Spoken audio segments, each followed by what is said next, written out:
Hi గారు, welcome to our channel. ప్రస్తుతం మనతో పాటు సీనియర్ జర్నలిస్ట్ దాము బాలు సార్ వారితో మాట్లాడదాం. నమస్కారం సార్. నమస్తే సార్, జగన్మోహన్ రెడ్డి గారు ఢిల్లీ వెళ్ళి ధర్నా చేయబోతున్నారు కదా. అయితే జగన్ గారు ఎప్పుడు కూడా ఇంత పెద్ద స్టెప్ అయితే ఎప్పుడు తీసుకోలేదు. అయితే ఇప్పుడు ఢిల్లీ వెళ్ళి ధర్నా చేయడం వెనుక ఖచ్చితంగా మోడీ గారు ఉన్నారు. ఆయనే జగన్మోహన్ రెడ్డి గారితో ఈ విధంగా చేయిస్తున్నారు. కేవలం చంద్రబాబు నాయుడు గారిని కంట్రోల్లో పెట్టడానికి అని చెప్పేసి ఒక వార్త ప్రచారంలో ఉంది సార్. నిజంగా పాసిబిలిటీ కనిపిస్తుంది అంటారు? అంటే రాజకీయాల్లో ఏదన్నా పాజిబుల్లే, ఏది పాజిబుల్ ఇంపాసిబుల్ అని చెప్పలేము.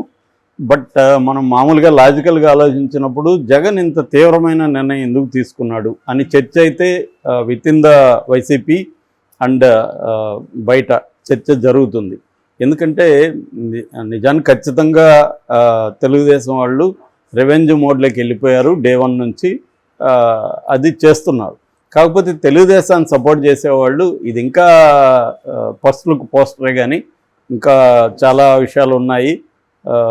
దీనికి గ్లిమ్స్ ఉంది, టీజర్ ఉంది, ట్రైలర్ ఉంది, సినిమా ఉంది, వెబ్ సిరీస్, ఇలా చాలా ఉన్నాయి. మీరు ఇప్పుడే ఎందుకు ఇంత రియాక్ట్ అవుతున్నారని కూడా వాళ్ళు అంటున్నారు. ఇప్పటివరకు మా వాళ్ళు అసలు ఏం చేయలేదు. నిజానికి అసంతృప్తిగా ఉన్నారు తెలుగుదేశాన్ని సపోర్ట్ చేసే వాళ్ళందరూ కూడా. చంద్రబాబు ఈ పార్టీకి దూకుడుగా వెళ్ళిపోయి ఎమ్మెల్యేలని, నానిల్ని, వంశీల్ని అంతా లోపలేసేయాలి కదా అన్నట్టుగా వాళ్ళు ఆలోచిస్తున్నారు. బట్ చంద్రబాబు ఒక స్ట్రాటజీతో వెళ్తున్నట్టు కనబడుతుంది. ఆల్రెడీ ఫస్ట్ వికెట్ ఈరోజు నాగార్జున యాదవ్ని అరెస్ట్ చేశారు. సో ఇలాగా ఇంకా వాళ్ళు మొదలుపెట్టే అవకాశం ఉంది. ఎవరైతే ప్రతినిధులుగా ఉంటారో రాజకీయంగా, ఎవరైతే యాక్టివ్గా వైసీపీ తరఫున మాట్లాడుతుంటారో వాళ్ళందరినీ ఏదో ఒక కారణం చూపించి చేసే అవకాశం. నాగార్జున యాదవ్ అయితే ఖచ్చితంగా తప్పు మాట్లాడాడు. నిజానికి సాక్షి యాంకర్ కూడా దాన్ని ఖండించాడు. ఆ రోజు సాక్షి యాంకరే ఒప్పుకోలేదు. అతను మరి ఎందుకు రెచ్చిపోయాడో, చంద్రబాబు గతంలో అలిపిరిలో తప్పించుకున్నాడు, ఈసారి తప్పించుకోలేడు అన్నట్టుగా మాట్లాడాడు. అది ఖచ్చితంగా రాంగు. కేసు పెట్టడంలో తప్పేం లేదు, అరెస్ట్ చేయడంలో కూడా తప్పు లేదు. లీగల్గానే వెళ్ళారు వాళ్ళు. సో ఇలాగా వెళ్తారా అనేది చూడాలి. అయితే ఏదేమైనా అంటే ఇక్కడ నేను చెప్తున్నది ఏమంటే, తెలుగుదేశం వాళ్ళు అసలు ఇప్పటివరకు మేమేమి రివెంజే స్టార్ట్ చేయలేదు, మీరేంది ఈ స్థాయికి వెళ్తూ ఉన్నారు అనేది వాళ్ళు అనుకుంటున్నారు. కానీ జగన్ పాయింట్ ఆఫ్ వ్యూలో ఆల్రెడీ 36 మందిని మా వాళ్ళని చంపారు, 300 మంది మీద హత్యాయత్నాలు జరిగాయి, దాదాపు 2000 పైన దాడులు జరిగాయి, 1500 మంది ఒక పల్నాడు నుంచే ఫ్యామిలీలు పారిపోయారు, ఓవరాల్గా 2700 మంది పారిపోయారు అనేది వాళ్ళు ఒక లెక్కలు చెప్తున్నారు. దానికి అనిత నిన్న ఛాలెంజ్ చేసింది, 36 మంది ఎక్కడ, ఓన్లీ 4 ఇప్పటి వరకు హత్యలు జరిగాయి, ఆ 4లో తెలుగుదేశం వాళ్ళే 3 అని చెప్పి.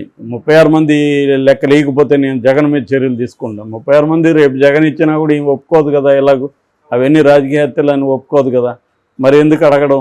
కాబట్టి ఏంటంటే ఎవరి పాయింట్ ఆఫ్ వ్యూలో ఇప్పుడు నిన్న జరిగిన జిలానీ అతని పేరు రషీద్ని చంపితే, రషీద్ వైసీపీ కాదు, ఇద్దరు వైసీపీ అని వీళ్ళు చెప్తున్నారు. ఏదేమైనా ఇదే జరుగుతుంది. వాళ్ళు మా వాళ్ళు అంటారు, కాదు ఇద్దరు మీ వాళ్ళే అని వీళ్ళు అంటారు. సో ఇది ఎప్పటికీ తెగదు. సో ఈ కాంటెక్స్ట్లో జగన్ ఎందుకు, మామూలుగా అయితే 6 నెలలు వీళ్ళకి టైం ఇద్దాం అనుకున్నారు, కానీ వీళ్ళు రెచ్చిపోతున్నారు. అంటే జగన్కి మేబీ ఇంకొన్ని విషయాలు, మనకి ప్రజలకి తెలియని విషయాలు కూడా కొన్ని తెలిసి ఉండాలి. ఎందుకంటే ఆల్రెడీ గవర్నమెంట్ ఎవరెవరిని అరెస్ట్ చేయబోతుంది, ఎవరెవరి మీద దాడులు చేయబోతుంది, ఈ లెక్కలన్నీ జగన్ దగ్గర ఆల్రెడీ ముందే లీక్ అయి ఉండాలి. ఎందుకంటే మొన్నటి వరకు జగన్ గవర్నమెంట్ ఉంది కాబట్టి ఈ గవర్నమెంట్లో కూడా జగన్ మనుషులు ఖచ్చితంగా ఉంటారు. అందువల్ల లీక్ అయి ఉండే అవకాశం ఉంది. అందుకని ఇప్పుడే మనం ఢిల్లీ స్థాయిలో దీన్ని తీసుకెళ్ళకపోతే రేపొద్దున పెద్ద స్థాయిలో అరెస్టులు అయ్యే అవకాశం ఉంది. మేబీ జగన్ కూడా అరెస్ట్ చేసే అవకాశం ఉంది. అందువల్ల ఇప్పుడే మనం దీన్ని ఢిల్లీ స్థాయిలో తీసుకుంటే చంద్రబాబు దూకుడిని తగ్గించవచ్చు అనేది ఒక ప్లాన్ ఉండొచ్చు. అయితే ఇప్పుడు కొత్త వెర్షన్ ఒకటి వినబడుతుంది నిన్నటి నుంచి. అదేంటంటే జగన్ వెనుక మోడీ ఉన్నాడు, మోడీనే దీన్ని ఎంకరేజ్ చేస్తున్నాడు జగన్ని. లేకపోతే జగన్ ఇంత ధైర్యంగా ఎన్డీఏ కూటమికి వ్యతిరేకంగా, ఇది మోడీకి వ్యతిరేకంగా చేస్తున్నట్టే కదా. ఎందుకంటే డబుల్ ఇంజిన్ సర్కారు, ఎన్డీఏ కూటమి ఇక్కడగా పనిచేస్తుంది. ఒక పక్కేమో ఎన్డీఏకి అక్కడ మద్దతులు చెబుతున్నారు. మొన్న కూడా స్పీకర్ విషయంలో కూడా ఎన్డీఏకి వీళ్ళ అవసరం లేకపోయినా కూడా వైసీపీ మద్దతు తెలిపింది. అట్లాగే ఇప్పుడు కూడా వైసీపీ రాజ్యసభ ఎంపీలు కావచ్చు, 4 లోక్సభ ఎంపీలో కావచ్చు, వాళ్ళంతా కూడా మోడీకే మద్దతు తెలుపుతున్నారు.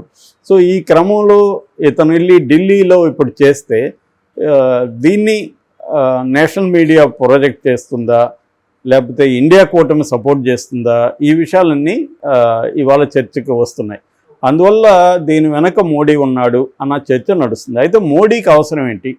మోడీకి అవసరం ఏముందంటే చంద్రబాబుని చెక్లో పెట్టుకోవాలి, చంద్రబాబు అతిగా బిహేవ్ చేయకుండా తన కంట్రోల్లో పెట్టుకోవాలంటే ఒక ఎనిమిని చంద్రబాబుకి అక్కడ లోకల్గా క్రియేట్ చేసి ఆల్రెడీ ఉన్నాడు, అతనికి సపోర్ట్ చేస్తే ఆ ఎనిమి స్ట్రాంగ్గా ఉంటే చంద్రబాబు కంట్రోల్లో ఉంటాడు అన్న ఒక నెరేటివ్ వినిపిస్తుంది. ఇది ఎంత నిజం అనేది తెలియదు, కానీ పాజిబుల్ అయితే పాజిబుల్. ఎందుకంటే వాళ్ళు మిత్రపక్షాలను కూడా వేధిస్తూనే ఉంటారు బీజేపీ వాళ్ళు. మిత్రపక్షాలను ఏమీ వాళ్ళు నెత్తను పెట్టుకునే చరిత్ర బీజేపీకి లేదు. మిత్రపక్షాలను తమ కంట్రోల్లో పెట్టుకోవడానికి అనేక రకాల వ్యూహాలు వాళ్ళు పన్నుతూనే ఉంటారు. మనకి తమిళనాడులో చూసాము, తర్వాత మహారాష్ట్రలో చూసాము, పంజాబ్లో చూసాము, ఒరిస్సాలో చూసాము. ఈవెన్ జగన్ కూడా ఈ 10 ఏళ్ళు జగన్ సపోర్ట్ చేస్తూనే ఉన్నాడు, కానీ జగన్ మీద ఎప్పుడూ వాళ్ళు ప్రేమ ప్రకటించలేదు. జగన్ మీద ఉన్న కేసుల్ని వాళ్ళు ఎప్పుడూ కూడా డిస్పోజ్ చేయలేదు. ఇప్పటి వరకు జగన్ కేసులు అలాగే ఉన్నాయి. అదే ఇలాంటి ఈడీ అండ్ సిబిఐ కేసులు ఉన్నవాళ్ళు ఎన్డీఏ కూటమిలో లేకపోతే బీజేపీలో చేరితే మాత్రం వాళ్ళకి క్లోజర్ పిటిషన్లు వేసేస్తారు ఈ 2 ఏజెన్సీలు. కానీ వీళ్ళకి అది జరగలేదు జగన్కి. అంటే జగన్ని వాళ్ళు తమ కంట్రోల్లో పెట్టుకోవడానికి ట్రై చేశారు తప్ప జగన్ మీద ఎప్పుడు ప్రేమ చూపించలేదు. అట్లాగే రేపు అవసరం వచ్చినప్పుడు జగన్ ప్రత్యర్థిగా ఉన్న చంద్రబాబుతో కూడా వాళ్ళు పొత్తుకెళ్ళి చివరికి జగన్ని ఓడించడానికి వాళ్ళు కూడా కృషి చేశారు. సో క్లియర్గా ఏంటంటే వాళ్ళకి మిత్రుడా శత్రుడు అనేది మనకి ఎంతవరకు పనికి వస్తుంది, మనం వాళ్ళని ఏ స్థాయిలో పెట్టుకోవాలి అన్న వ్యూహమే బీజేపీకి ఉంటుంది. సో అందువల్ల చంద్రబాబుని కంట్రోల్లో పెట్టుకోవాలంటే జగన్ అనేవాడు బలంగానే ఉండాలి అనేది వాళ్ళు ఫీల్ అవుతున్నట్టుగా చెబుతున్నారు. సో అందుకని జగన్ని ఢిల్లీ స్థాయిలో తీసుకురావడానికి వాళ్ళు కూడా పరోక్షంగా మద్దతు ఉంది. అందుకనే పార్లమెంట్ సమావేశాలు జరుగుతున్న సమయంలో జగన్ స్ట్రాటజిక్గా అక్కడ ప్లాన్ చేశాడని చెప్తున్నారు. మామూలుగా జగన్ ఏం చెప్పాడు, ఇది ఒక శాంతి భద్రతలు ఘోరంగా ఉన్నాయి, ఆంధ్రప్రదేశ్లో రాష్ట్రపతి పాలన పెట్టాలి, ఈ డిమాండ్తో మేము వెళ్తున్నాం, దేశంలో ఇతర పార్టీలు కూడా దేశమంతా మాకు సపోర్ట్ చేయాలి అనేది కూడా అడిగాడు. ఇతర పార్టీల మద్దతు కూడా. తన బలగం కూడా ఇక్కడ ఏంటంటే 11 మంది ఎమ్మెల్యేలు, 9 ఎంపీలు, 11 మంది రాజ్యసభ సభ్యులు, 9 లోక్సభ సభ్యులు, 8 మంది ఎమ్మెల్యేలు, 45 మంది ఎమ్మెల్సీలు, వీళ్ళందరూ మొత్తం 60 మంది ప్రజాప్రతినిధులు పాల్గొంటారని చెప్పాడు. యాక్చువల్గా వాళ్ళకి ఎమ్మెల్సీలు ఉన్నది 35 మంది పార్టీ తరఫున, నామినేటెడ్ వాళ్ళు 6 మంది, ఇండిపెండెంట్ 9. మరి నామినేటెడ్ 6 మంది ఇండిపెండెంట్లు కూడా జగన్కి సపోర్ట్ చేసి ఢిల్లీకి వెళ్తారా అనేది మనకి రేపు కానీ క్లారిటీ రాదు. అంటే ఇది ఎల్లుండి జరగబోతుంది. రేపు ఈవినింగ్కి వీళ్ళు వెళ్తారు, ఎల్లుండికి కానీ మనకి క్లారిటీ రాదు ఎంతమంది అయితే.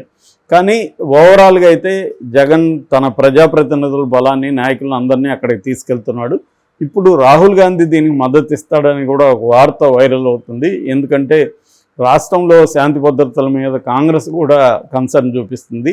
కాంగ్రెస్కి కూడా ఇది ఉపయోగమే. ఒక రకంగా మోడీకి యాంటీగా దీన్ని మలచడానికి ఇండియా కూటమి జగన్ ఉపయోగించుకుంటుందని చూడాలి.